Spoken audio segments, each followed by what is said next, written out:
What's good, my people? I'm excited for this one today. I'm about to interview my boy Michael. He co-founded a business with a great guy called Sami, who I couldn't get onto the interview, but yeah, I'm excited. Let's get into it and chop it up. Peace. Alright, cool. So give us one gem that you can drop to us and be like, yeah, this piece of advice, I would give this to myself like 5 years ago or 3 years ago or whatever. Risk my neck on the street, now I get paid to take risk and repeat. Risk my neck on the street, now I get paid to take risks. If you want to build a business, and this is going to be advice for people looking to build a successful business, is you have to know where you're weak, because there's no way you can build a company on your own. You're never going to cover every base. Finance, product, engineering, sales, marketing. There's no human in the world that can cover that much. So you need to know where you're weak and proactively build the team around that. Because if you start falling down in one area and you don't compensate for it, you will slow down, you will fail. Mm-hmm. So yeah, you need that team around you. But if you just randomly pick a team, you don't know that they're strong where you're weak, right? So being able to say, I am weak at marketing, I am weak at finance, and say, okay, I need the person who's strong in those two areas, or one area, and bring them onto your team.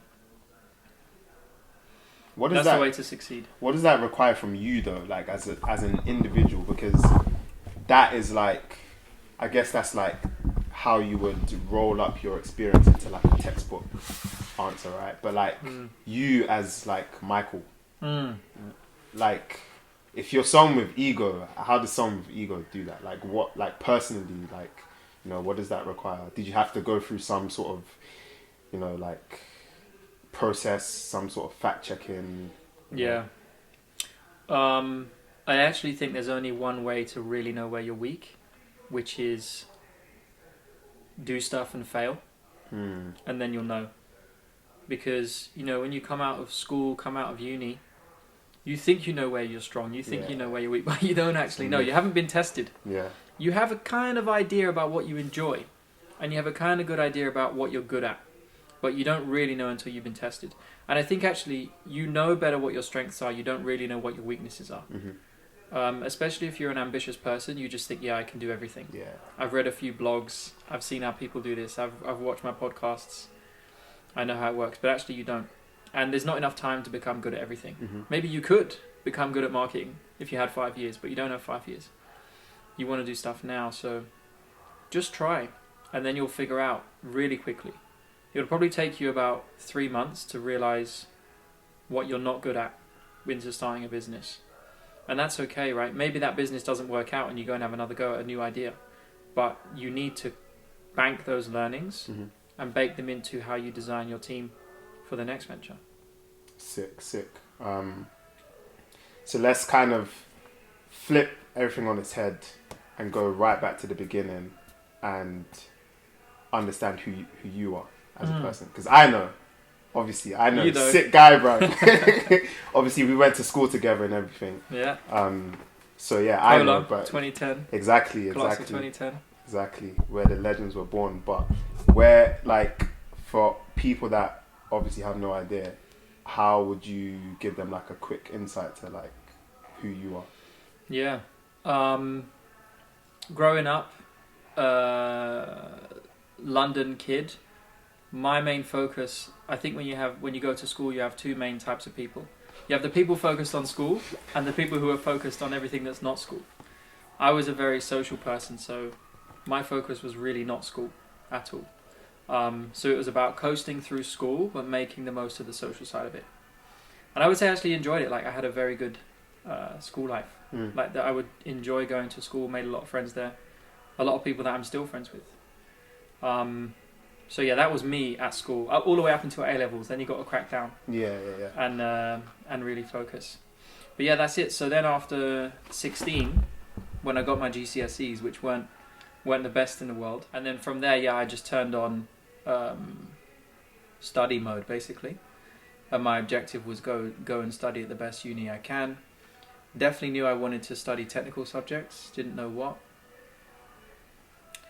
At the time, when we were in school, South London, Old Kent Road, we had a brand new building that was 4 stories high.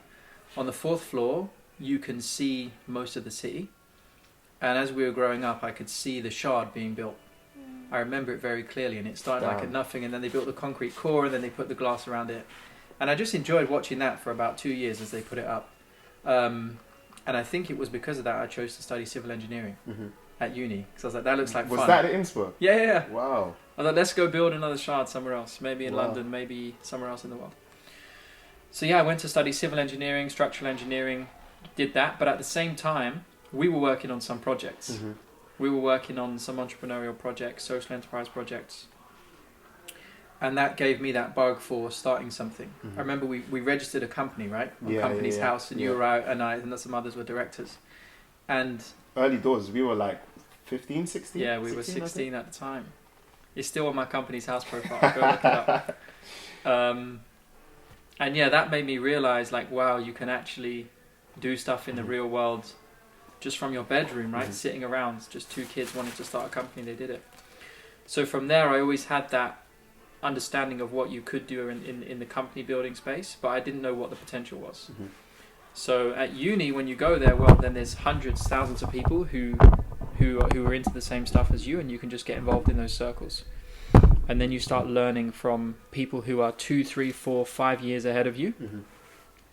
And I remember I had another moment. One of the moments was when we started the company, and had another moment when I was at uni. I met someone who just sold their company to Google. And I think it was one of those, relatively small, so to speak, Google acquisitions, $100 million. So I asked him, like, okay, so, and how much of the company did you own? And he said, I owned 60%, 50%. I was like, okay, wait, so you just sold a company for Google for 100 million, you own 50%? Like, why isn't everyone doing this? Yeah. Everyone should just go and do this.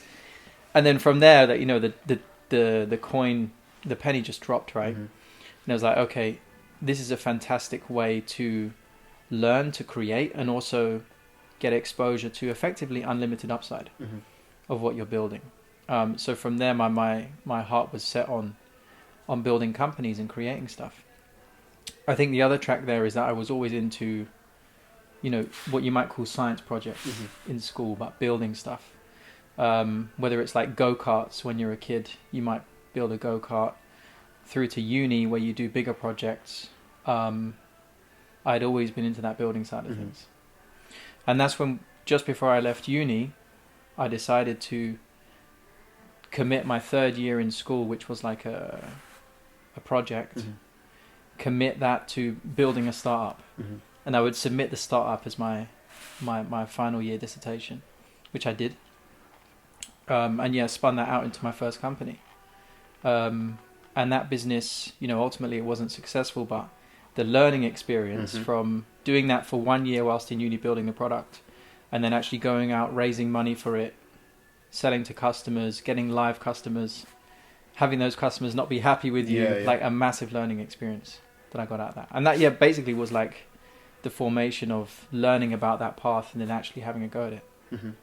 That's pretty cool, because I guess you got the bug early and you gave yourself a lot of runway during school.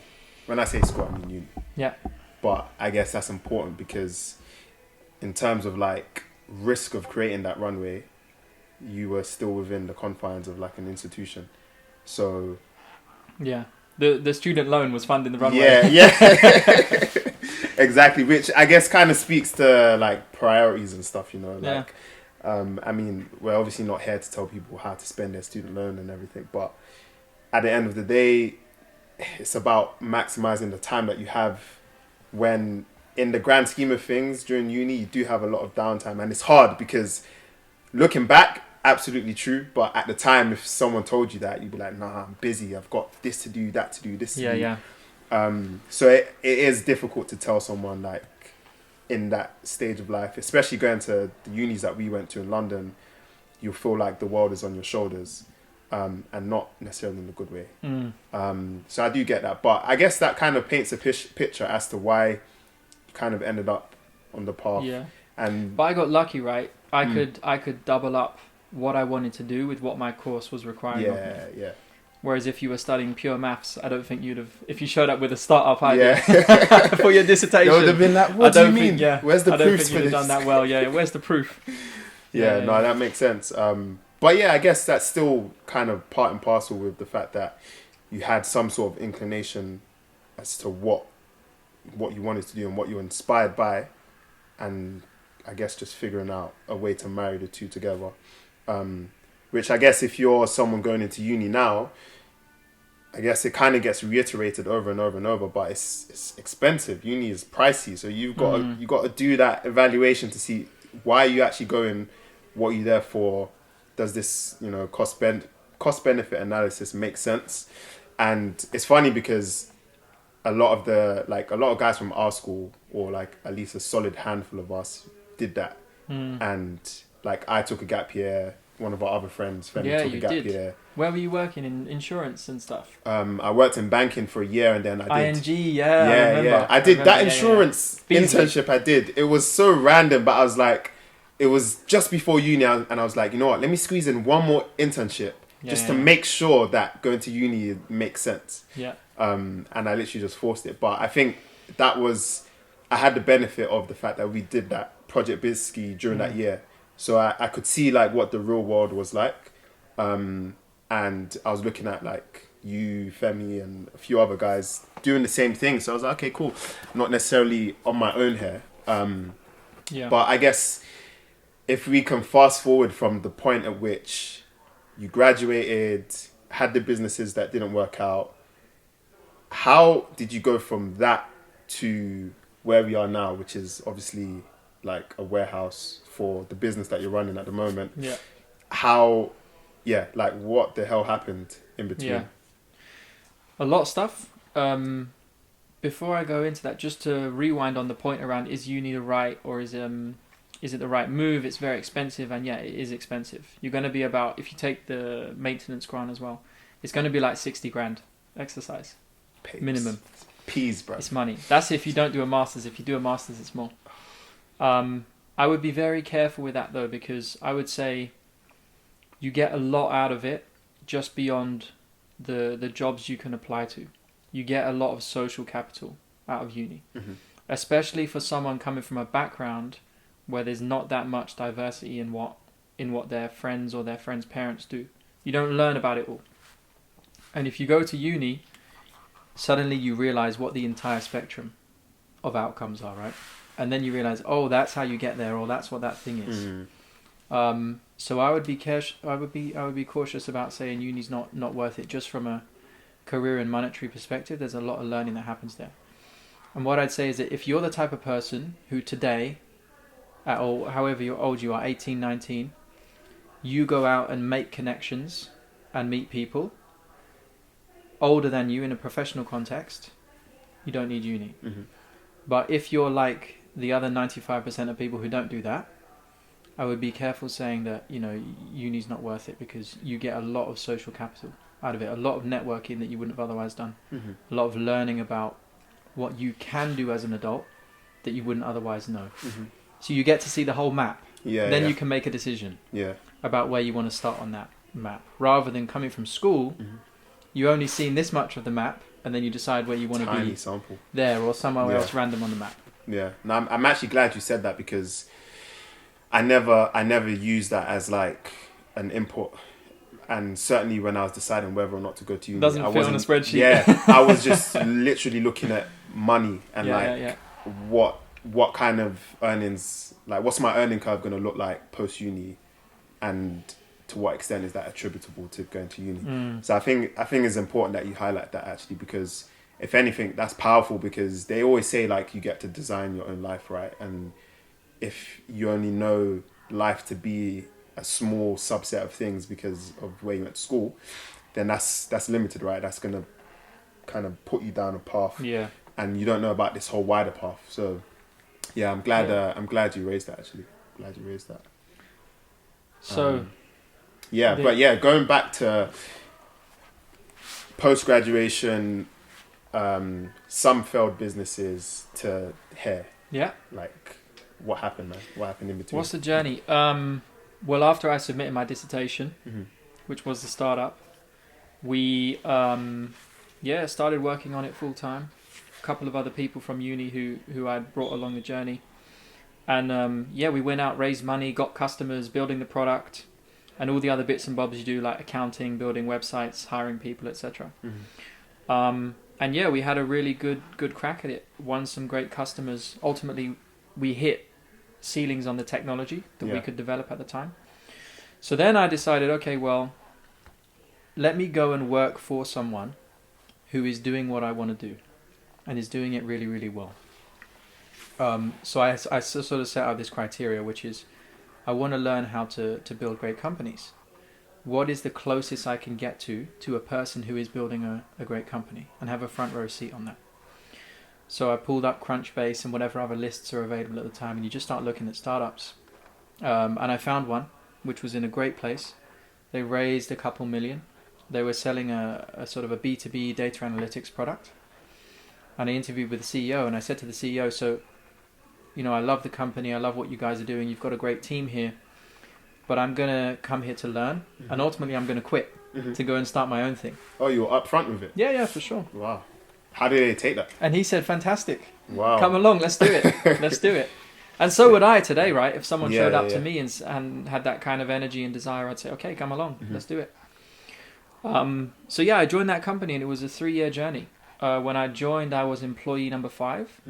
When I left, I think I was employee, there were 80 or 90 people in the business. They'd done 3 rounds of funding, seed, Series A, Series B. I'd helped them expand into new markets, geographically, and I'd done a bunch of roles, mainly around sales and product management. I mean, you moved to Australia for a bit, right? Yeah. Damn, that feels like it didn't happen. I don't know why. It feels so long ago. It was a long time ago. That was 2018. That was 4 years ago. Yeah, I was there for a year.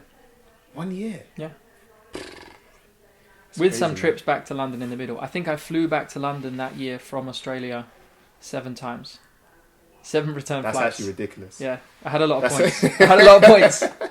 That's actually ridiculous. Yeah. That was the year I started drinking coffee. As well. Yeah. Because I never used to drink coffee, and then I came back and I was so jet lagged. But I had to work, right? So I was like, okay, the only way I'm going to stay up is if I just drink loads of coffee. Are you off it now? No, I'm on the coffee it's now. Embedded. That's embedded in me now. They're never leaving me. Oh man.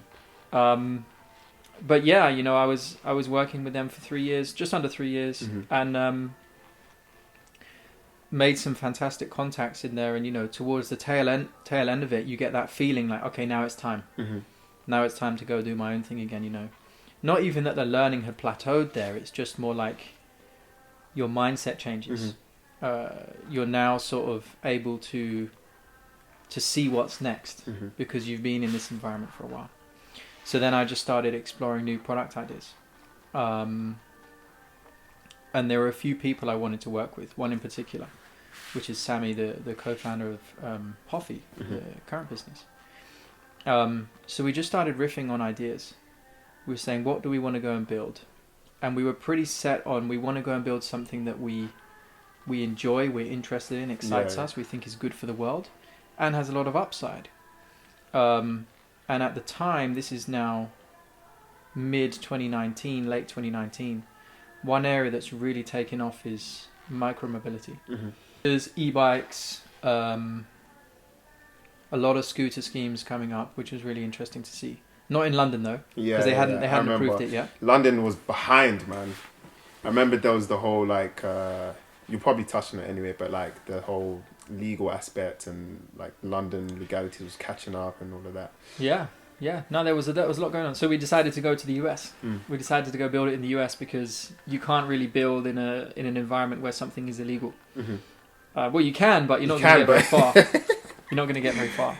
It's a headache work. Yeah, exactly. Kind of exactly.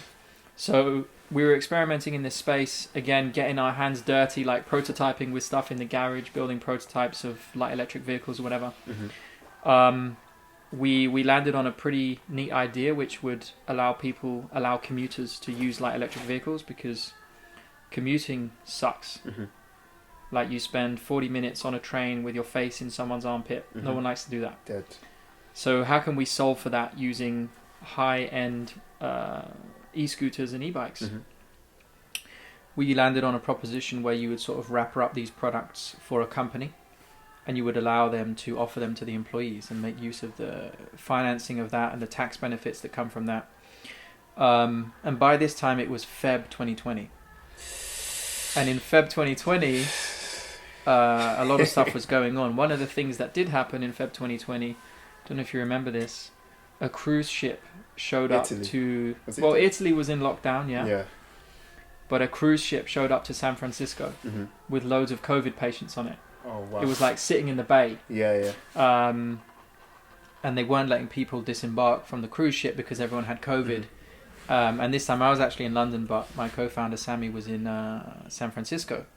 And we just saw this coming, like everyone locking down, no one's going to be commuting. There's no way that you can build a business that relies on commuting without anyone commuting for months or years. Just to contextualize that a bit. So you were starting a business that was basically centered around workers and people commuting. Yeah. And all of that was about to like lock off completely. Yeah. All of it was about to collapse, and you could see it happening in China, in Italy, and other places in Europe that had already locked down. And Boris Johnson was saying, yeah, this is going to be gone in 3 weeks, don't worry about it. But it was obvious that it wasn't, right? China had already been in this state for like 4 or 5 months. Italy was saying this is not going away anytime soon, like this is how it's going to be. So Sami, my co-founder, he flew back to London, and we made the decision on that day he came back, or like the day after he came back in the morning, yeah, we have to pull the plug. Because as a startup, if you're not able to get revenue and get feedback from your customers, it's a myth. You're not doing anything. You're in a bubble. It's a waste of time. So we knew we needed to come up with something else. And we started looking what was happening around us, and we saw these massive companies, banks, law firms sending thousands, tens of thousands of people home overnight. And we were thinking, okay, well, what do these businesses need? Like, what's going to break in that system? And if we can, everything. Exactly. And if we can solve something for that, well, there's, massive customers just ready to go. This is unprecedented what's happening right now. So we thought about it and, saw some of our friends being sent home. I think I was even talking to you about it. And when you go home, you take your laptop. Everyone's got Wi-Fi. You've got Zoom, Teams, Slack, Notion, Google Docs. Everything is online. Everything works. But what doesn't work is the physical layer. All of the physical things your team members need to work. They took their laptops home, but besides that, that's it. So we decided to build something that would solve that physical layer of remote work. So we came up with the idea on a weekend, which was we will equip any remote worker anywhere in the country within 5 working days for these businesses. That was the proposition. So I went away and started building the website. Sami went away and started building leads lists. And we just started calling people and emailing them. And then within... What, like literally, hey, how many workers do you have? Are you sending them home? Let's set them up with some equipment. Yeah. Wow. The subject line of the cold email was insert company name, WFH, question mark. Yeah. Oh, wow. And you know what? I feel like back then, I say back then like it was time ago, but those times, that wasn't like an overplayed statement. Like nowadays, if you see like WFH, it's just like, it's overplayed, you know what it means and whatever. But back then, I feel like that's a catchy, like it's catchy, right? People open the emails. Yeah. And they got back to us. And these are like corporates, right? These are multi 10,000 person companies. So we just started emailing and calling people. We had a website up. We registered a business, and then within 3 weeks, we had our first customer. And it was a 6-figure deal. And they agreed for us to equip 500 of their remote workers all throughout the UK within 5 working days. So we got the deal, we signed the PO, etc. And then, we called them and we were like, so why did you actually give us this deal? Like we're 2 guys who registered a business 3 weeks ago and you've given us a 6-figure contract. And they were like, well, we called everyone else and they said it would take 6 weeks, 9 weeks, 12 weeks. You said you'd do it in 5 days. Yeah. Now time to deliver. So get going. So we used personal lines of credit to buy the stock. Oh, it was payment after delivery, by the way. Oh, wow. They weren't going to give us the money up front. Yeah. So, we took out some personal lines of credit to get the stock.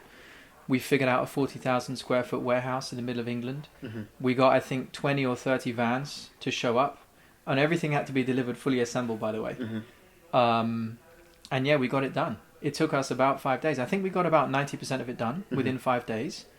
And the rest was just sort of, maybe even 95%. And then the rest was just clean up because people weren't home or whatever else, or they were away and they couldn't receive delivery on the day we went there. So we got it done, ultimately. And off the back of that, we were able to raise our seed round. Let me stop you before you go on to there, because you've obviously got a very calm demeanor in how you deliver information and all of that. But like, I know you personally, and I know you're a savage when it comes to like execution, you know, like on the operational side. You're too kind. Like, too kind. I know the type of person you are, but I just want to convey to people a little bit of the kind of temperament that is required to shut down your business and then go into the eye of the storm and be like, okay, what can we create here that's going to allow us to build a business and go forward? Because like you said, you didn't really have much time. And I remember because we had a conversation in London Bridge, Chilangos, about the scooter company, because we were going to invest.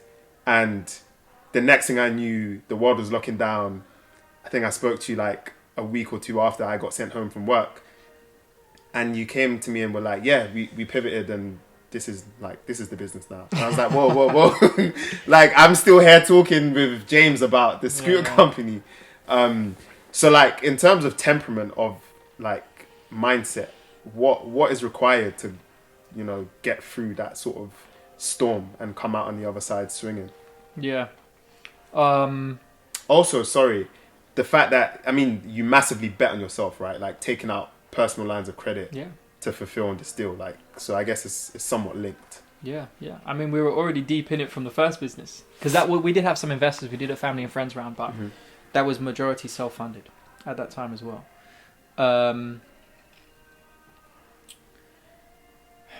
You kind of got to not be afraid of the downside. And I think this is one of the other things that comes back from understanding how companies work, right? Because from when we started a business, when I did my first business, you understand that what's the worst that can happen? Yeah. You shut down the business and go get a job at Facebook next week. Okay, fine.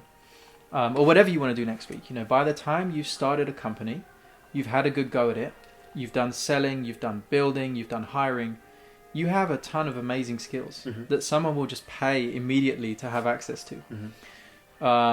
So the downside is very low, especially, you know, with a limited liability structure. As long as you're not doing illegal stuff, you're not personally liable for things that go wrong. So when you have that mindset, you stop worrying about the downside and you only look at what can be. And, you know, if things had gone wrong, we might not be sitting here talking about this story. Maybe I'll be talking about the business I started 12 months after that. Yeah, exactly. And what had happened. So there's really no downside risk. And it's like, you know, when you take that away, it allows you to make a lot bolder decisions. It allows you to think more clearly, because not everything is on the line. And I know that's a privileged position as well, right? Because yes, there's no, you know, personal liability if your company has to be dissolved, but some people have dependents, right? So at that time, I was young. I had no dependents. I still have no dependents. I can just go and do stuff, and no one's going to say anything. So you do have to be a little bit careful. But what I would say is that whether you have kids or not, you're still getting the same skills. You're still learning the same stuff that's going to allow you to go and be really valuable to someone else. So that option is still there as well. Sick. Okay, cool. So going back to the point of, okay, you've got this 6-figure deal, you've landed it, you've figured out a way to execute on it, so you've got a bit of track record now, and you said you were then able to leverage that into the seed round. Yeah, exactly. So I think that was around March, April we did that. We started speaking to investors really in May. We did pick up a couple small customers in the meantime as well. And there was still a lot of work to do on this current customer, right? They've got now weekly 20, 30 requests coming in. Someone's got to fulfill that. But yeah, we decided that, there's potential for a long-term business here. Let's go and pitch it. So as entrepreneurs do, you write down the people you want to go pitch to, you get intros to them, you build a deck, and you go and start talking to investors. And we spoke to a lot of people. We spoke to maybe 20, 30 investors at the time, seed stage. And eventually one, Kindred Capital, decided to invest. So we raised $2.5 million. And what that allowed us to do is really start building the product. And the pitch to them at the time was very interesting. It wasn't what Hofy is today. I don't even think we had international in the picture at that point. The pitch to them at the time was a remote worker experience platform. It was like, how do you build the most amazing remote work experience for a new joiner of a company? Well, you need all of the infrastructure that we're planning to build, like moving desks and furniture and everything else. And you need fantastic software so that when they get that invite email, it's just a really nice experience, like booking an Airbnb. Seamless, yeah. Exactly. And yeah, that was the pitch, but it was UK only. And once we raised that money, then we could really sit down and start saying, hey, what's the sort of team we need to build this? What sort of timelines are we looking at to get something live? What could this become? So yeah, we hired a salesperson. We hired more ops people. We hired a few engineers, and yeah, we started building. And then that was September. So we started the business March. That was September. It still took us from September to 4 months to get the platform live. So we sort of had 4 months where we were in limbo. Yeah, I actually remember in September, you had that tiny office in like near Piccadilly. Yeah. Near Whole Foods, and I remember I started a new job, which was free, by the way. Yeah, we weren't paying for that. One of our investors graciously gave us their boardroom. Yeah, literally like perched up in this place, and I came to visit you guys. I went to get dinner and came through.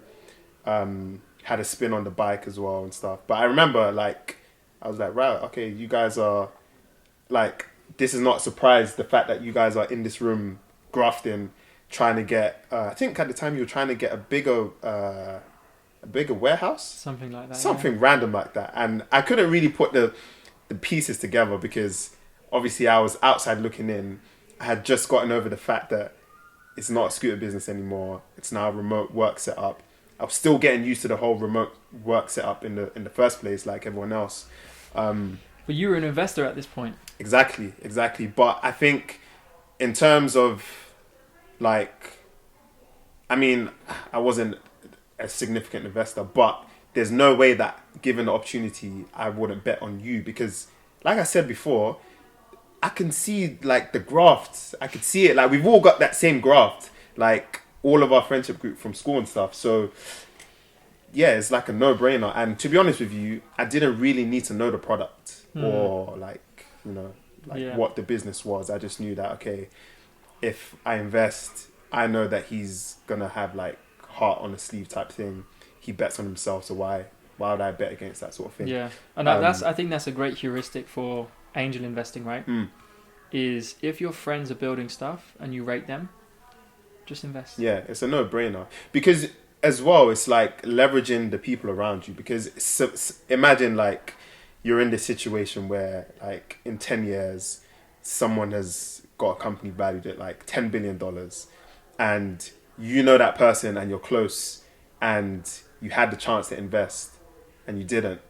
Yeah. It's like, why? Yeah. Like you all could have been on that journey together. If you know the person, they'll let you invest any amount of money, right? Exactly. This is the thing. It doesn't have to be a lot of money. It can be 500 quid. They might let you invest, so just give it a go. And yeah, that's how if friends come to me today and say, hey, I'm raising around, I say, can I invest? And yeah, I think the smallest investments I've sort of done at that stage, I think $2,000 was one of the investments I did. I was just like, okay, I don't know what you're building, but I know you. Yeah, exactly. Go for it. Exactly. And I feel like it's this whole like the whole locker room vibe as well, because I guess it must be like, I've not started and run a business in any level comparable, but I get the sense that it must feel sometimes a little bit lonely, because when it comes to delivering on those shipments and making good on those, it's you. Like, especially in the early days, it was you and Sami. Yeah. Like, no one else is there in the room. Doesn't matter if someone cut a check or not. It's literally you in the room executing on that. It's you that's on the line. Like, your name is on the line. Your reputation is on the line.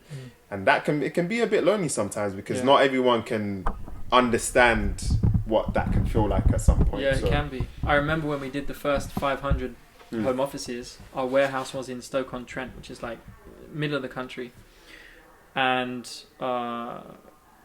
we finished the last run on my birthday. And I did it. Yeah. So I took the van from the warehouse, drove to Newcastle. Damn, that's a long drive. The day before my birthday, did a few deliveries there. Yeah. Slept in some random Airbnb. Yeah. And then on my birthday, finished the deliveries and drove the van all the way back down to London on my birthday. That is dead. It was fun. It was fun. And I'd never seen the motorway so empty. Yeah, It was peak COVID. Yeah. Damn. Completely empty. But yeah, it can get lonely. Yeah. I think you're right, you know, and that's why I go back to that point earlier about the team. If you have that team around you, yes, okay, they'll balance your strengths and weaknesses in a professional context, but if you bring them onto that same level as you, like, hey, we're in this together, it's actually not lonely. Yeah, definitely. I think that's what become one of my principles for building businesses, which is, if you're going to be successful, you're going to have to work hard. You're going to have to put long hours in. You don't want to do that with people you don't like. Yeah. You want to do that with your friends. Yeah. You do not want to be spending 12, 14 hour days in the trenches with people you don't enjoy spending time with.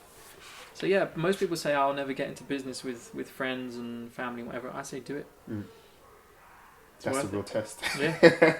I think, to be honest, I would kind of echo that, because I've been in situations where I've done even like projects with friends, and a lot of the time it's because you're friends that the breakup is amicable, you know, and you can kind of separate the business or the project from your friendship, and it's not that thing that's defining your friendship. So if that were to ever blow up, which many a time it has, it's very easy to just, you know, silo it a little bit and just move forward, because at the end of the day, you gave something a go, and it's easier to tell the hard truths to someone you're close with. Well, that's from my perspective anyway.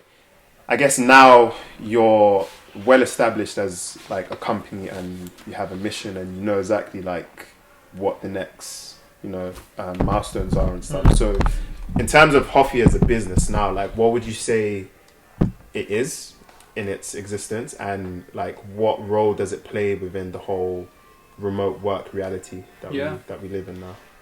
Yeah, we today what we do is we allow companies who are building remote teams around the world to equip their new hires with the equipment they need to be successful. So laptops, monitors, headsets, chairs, desks, etc., etc. And we do this in 73 countries around the world. Damn. Typically within 5 business days. Still the 5 business days from the first pitch. That's the expectation, you know. If stuff's slow, it's not interesting. Yeah. And yeah, we've got a software platform so that when you want to equip someone in, say, Brazil, it's about as easy to do that as it is to add them to Slack. So you just go on our platform, a couple of clicks, you invite them, they request the product, and then that's it. You're done. So we're taking what was once a very hard physical logistics problem for businesses, and we're just putting it behind a software platform. And they love it, because in 2 clicks they're doing what was otherwise taking them like 3, 4, 5, 6 hours and loads of headache and a shit employee experience, right? If you join a company and you're in a different time zone, let's say you join a company in a UK company but you're on West Coast US, when you are just getting started, they're all going home. So when it gets to 10 a.m. they're all in bed. Who's going to support you if your laptop breaks? Who's going to support you if you need to submit something to a customer but you can't get on your Wi-Fi or whatever else? So we're building that suite of 24/7 global coverage services that allow you to have your employees always online, always set up, always ready to go. And yeah, that's it. We got a lot of product we want to build, but to be honest, just building the infrastructure that allows that proposition to run smoothly for customers is a massive task. It's like tens of millions you need to just get that up and running. But yeah, that's what we do. But this is the thing. It's huge, and I think contextualizing looking at Hofy today and looking at, was it always called Hofy? Yeah. Or looking at like it was the only good domain we could get. Yeah. We wanted something like Home Office. Yeah. Hoffice. Which is not that great. How quickly did you come up with the name? Oh yeah, in a weekend. Nice. Because we needed the name to launch the website. Yeah. That weekend was a sacred weekend. That was a sacred weekend. That was a sacred weekend. Yeah. Damn. Sick. So now this is your existence. This is your reality. You're one of, I would say, like a handful of companies who are solely dedicated to this huge shift, because I guess a lot of people are already used to the remote experience because of the nature of their role. It might have existed for a longer time beyond just the last couple of years, but a lot of people are starting jobs today where they start remote and it stays remote, and maybe there's some sort of hybridity to it. So a lot of the touch points that you're solving for, they are like direct recipients of that solution. So it's crazy to kind of see what goes on logistically on the other side of just waking up one morning, rolling out of bed and receiving all your work gear. Yeah. And it's pretty cool to be that company that's fueling that, right? Because I guess they always say like the best companies are the ones that make things seem easy, you know? So yeah, that's pretty... Yeah, dope. exactly. And it's like an obvious hard problem for a business. So, you know, our customers aren't like, why do I need this? How does it work? Like, what is it doing? Yeah, there's none of that. They get it. The only question is, how much is it? Yeah. How much is it going to cost? And then, for the employees, they always had this level of service in the office, right? If you think back, and even today, what an office is like, it is a precision tool for allowing people to be productive at work. Whether that's their first day and they're getting all their equipment, or they've been at the company for a year and they're doing their normal stuff. It is designed around comfort and productivity and having everything you need to ultimately make that business succeed. Because all of the companies we sell to, the only thing driving those businesses is the people that they employ.